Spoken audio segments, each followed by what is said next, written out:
छठ के महाव्रत को करना अत्यंत पुण्यदायक है। छठ पूजा करने से छठी माई प्रसन्न होकर सभी की मनोकामनाएं पूर्ण कर देती हैं। इस व्रत को करने से मनुष्य के सभी कष्ट दूर हो जाते हैं। रोगी व्यक्ति निरोगी हो जाता है, निर्धन धनवान हो जाता है और निसंतान दंपतियों को संतान की प्राप्ति होती है।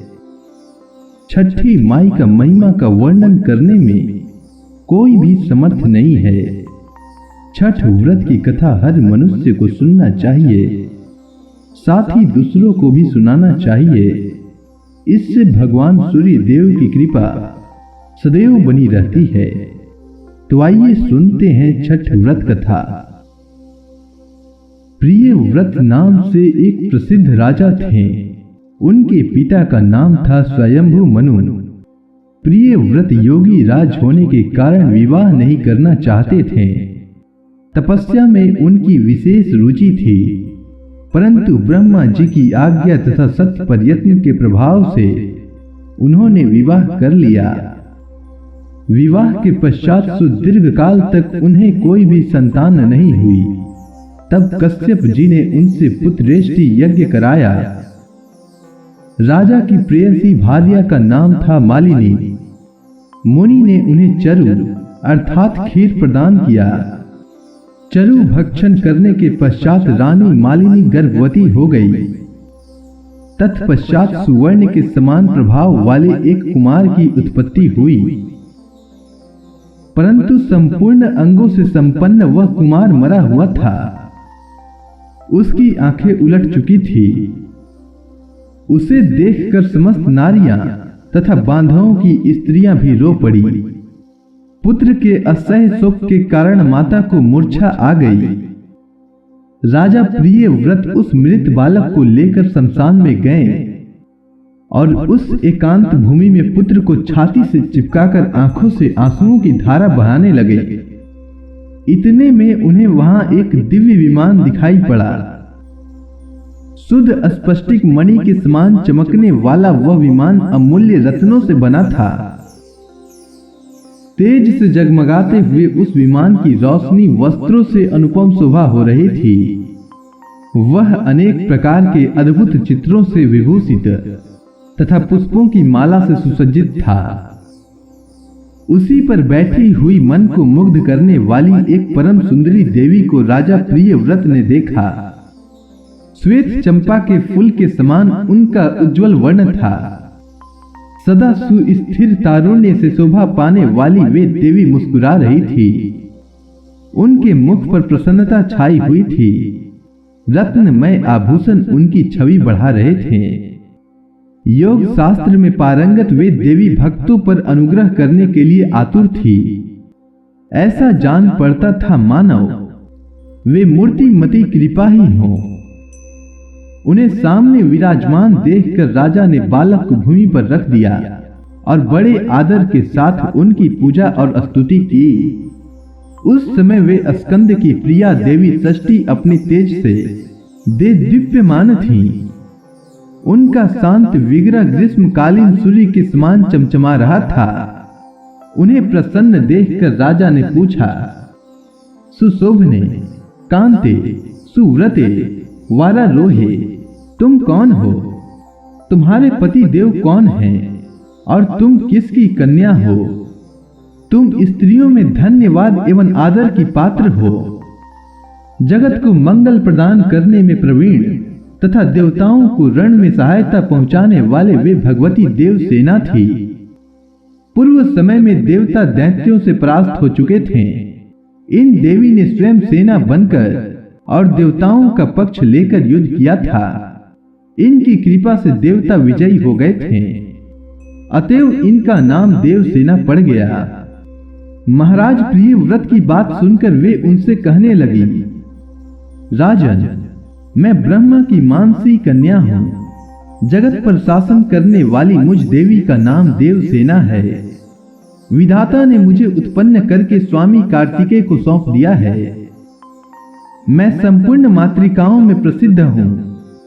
स्कंद की पतिव्रता भार्या होने का गौरव मुझे प्राप्त है।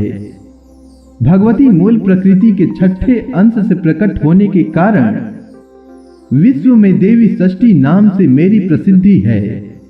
मेरे प्रसाद से पुत्रहीन व्यक्ति सुयोग्य पुत्र, प्रियाहीन जन प्रिया, दरिद्री धन तथा कर्मशील पुरुष कर्मों के उत्तम फल को प्राप्त कर लेते हैं।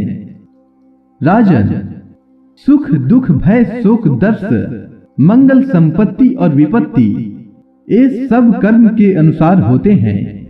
अपने ही कर्म के प्रभाव से मनुष्य अनेक पुत्रों का पिता होता है और कुछ लोग पुत्रहीन भी होते हैं। किसी को मरा हुआ पुत्र होता है और किसी को दीर्घजीवी। यह कर्म का ही फल है। गुणी, अंगहीन, अनेक पत्नियों का स्वामी, भार्या रहित, रूपवान, रोगी और धर्मा होने में मुख्य कारण अपना कर्म ही है। कर्म के अनुसार व्याधि होती है और पुरुष आरोग्यवान भी हो जाता है। अतएव राजन, कर्म सबसे बलवान है। यह बात श्रुति में कही गई है। इस प्रकार कहकर देवी षष्ठी ने उस बालक को उठा लिया और अपने महान ज्ञान के प्रभाव से खेल खेल में ही उसे पुनः जीवित कर दिया। अब राजा ने देखा तो स्वर्ण के समान प्रभाव वाला वह बालक हंस रहा था। अभी महाराज प्रियव्रत उस बालक की ओर देख ही रहे थे कि देवी देवसेना उस बालक को लेकर आकाश में जाने को तैयार हो गई। यह देख राजा के कंठ, ओष्ठ और तालु सूख गए। उन्होंने पुनः देवी की स्तुति की। तब संतुष्ट हुई देवी ने राजा से वेदोक्त वचन कहा, तुम स्वयंभू मनु के पुत्र हो। त्रिलोकी में तुम्हारा शासन चलता है। तुम सर्वत्र मेरी पूजा कराओ और स्वयं भी करो। तब मैं तुम्हें कमल के समान मुख वाला यह मनोहर पुत्र प्रदान करूंगी। इसका नाम सुव्रत होगा। इसमें सभी गुण और विवेक शक्ति विद्यमान रहेंगे। यह भगवान नारायण का कलावतार तथा प्रधान योगी होगा। इसे पूर्व जन्म की बातें स्मरण रहेंगी। क्षत्रियों में श्रेष्ठ यह बालक 100 अश्वमेध यज्ञ करेगा। सभी इसका सम्मान करेंगे। उत्तम बल से संपन्न होने के कारण यह ऐसी शोभा पाएगा जैसे लाखों हाथियों में सिंह। यह धनी, गुणी, शुद्ध, विद्वानों का प्रेम भाजन तथा योगियों, ज्ञानियों एवं तपस्वियों का सिद्ध रूप होगा। त्रिलोकी में इसकी कृति फैल जाएगी। यह सबको सब संपत्ति प्रदान कर सकेगा।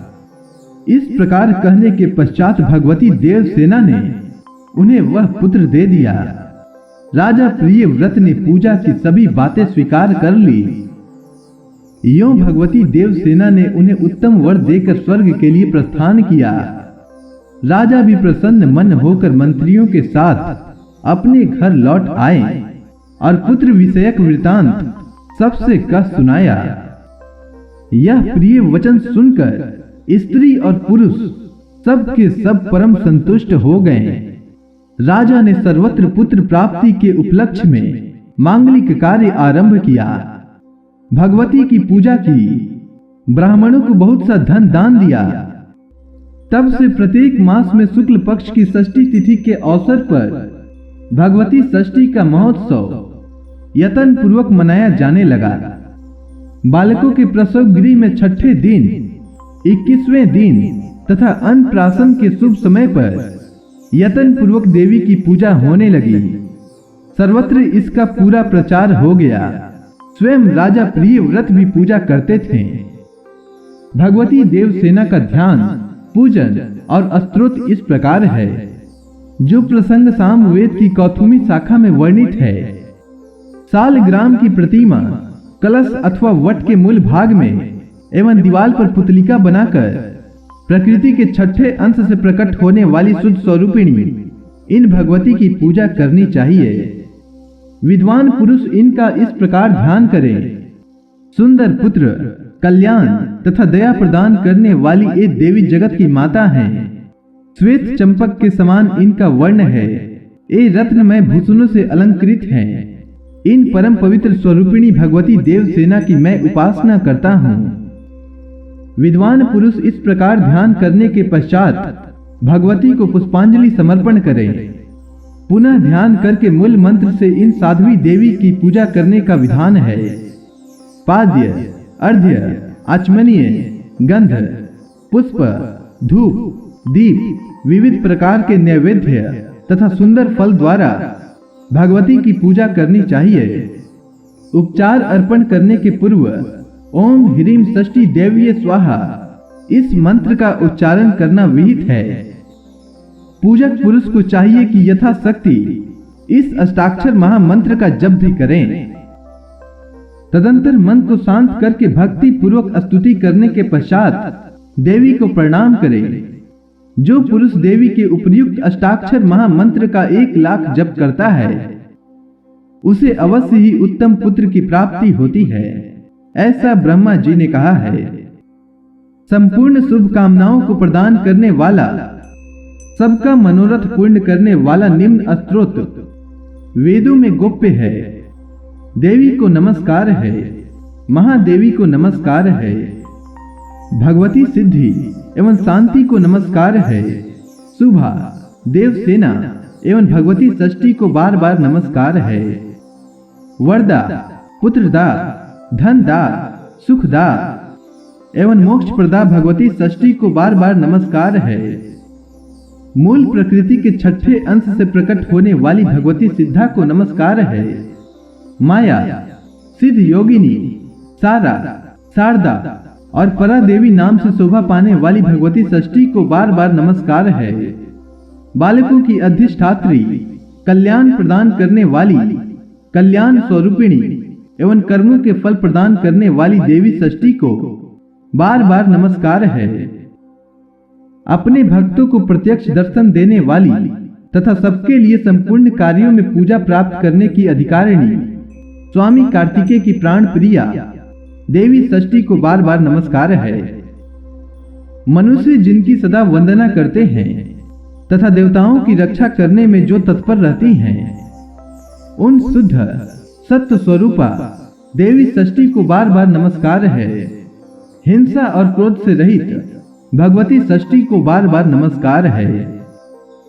इस प्रकार स्तुति करने के पश्चात महाराज प्रियव्रत ने षष्ठी देवी के प्रभाव से यशस्वी पुत्र प्राप्त कर लिया। तो इसी के साथ छठ व्रत कथा पूर्ण होता है। तो प्रेम से बोलिए छठी मैया की जय, सूर्य नारायण भगवान की जय। छठ व्रत कथा के साथ ही सत्यनारायण भगवान की कथा भी अवश्य सुननी चाहिए। मेरे ही चैनल पर आपको सत्यनारायण भगवान की कथा भी मिल जाएगी, उसे भी अवश्य सुने। धन्यवाद।